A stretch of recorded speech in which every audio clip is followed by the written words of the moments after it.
UTL solar, solar लावणार आणि सबसिडीही मिळवून देणार। बहुमतानं महायुतीचं सरकार येणार। महायुती 160 ते 170 जागांवर विजयी होणार। TV9 मराठीच्या मुलाखतीत मुख्यमंत्री शिंदेंनी सांगितला विजयाचा आकडा।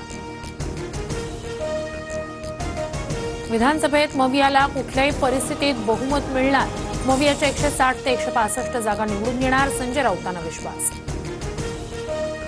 बटेंगे तो कटेंगे, एक है तो सेफ है या नाऱ्याचा वेगळा अर्थ काढू नका। मोदींकडून कुठल्याही जाती धर्माचा उल्लेख नाही। TV9च्या मुलाखतीत शिंदेंचा दावा, तर अजितदादा मोदी आणि विकासावर विश्वास ठेवून आले, शिंदेंचं वक्तव्य। महाराष्ट्रासमोर अदानीची सुलतानी हे मोठं संकट धारावीच नाही, संपूर्ण मुंबई अदानीच्या घशात घालतायत। मवियाच्या मुंबईतील शेवटच्या प्रचार सभेतून उद्धव ठाकरेंचा हल्लाबोल।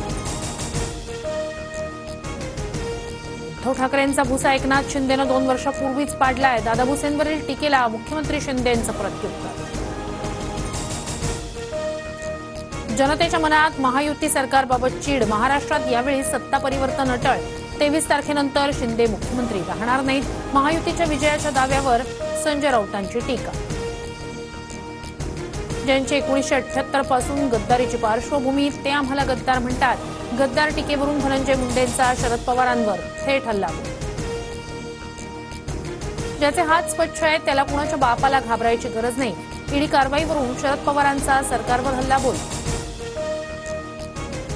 अजित पवारांच्या पत्नी सुनेत्रा पवार अध्यक्ष असलेल्या टेक्सटाईल पार्क बाहेर प्रतिभा पवारांना अडवलं। शरद पवार गटाकडून सुरक्षा रक्षकासोबतच्या संवादाचा व्हिडिओ ट्विट।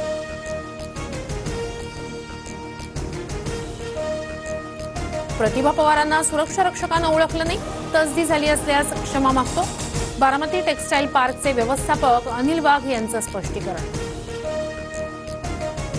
बारामतीत पवारांशिवाय दुसऱ्या कुणाला संधी आहे की नाही? 100 वर्ष एकाच घरात संधी, मग बाकीच्यांनी काय करायचं? नवीन नेतृत्व तयार करण्याच्या पवारांच्या वक्तव्यावर अजितदादांचा सवाल। लोकसभेनंतर मी लाडकी बहीण झाले, भावानं मागितलं असतं तर सगळं प्रेमानं दिलं असतं, पण सरकारनं 1500 रुपये बहीण भावाच्या नात्याची किंमत लावली। सुप्रिया सुळेंचा अजितदादांवर निशाणा।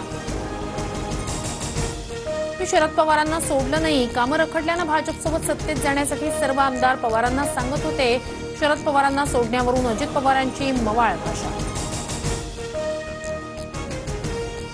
लोकसभेत कांदा उत्पादक शेतकऱ्यांच्या नाराजीचा फटका, आता कांद्यावरील निर्बंध उठवलेत। यापुढे मोदी सरकार अचानक निर्यात बंदी लावणार नाही, उपमुख्यमंत्री फडणवीसांची ग्वाही।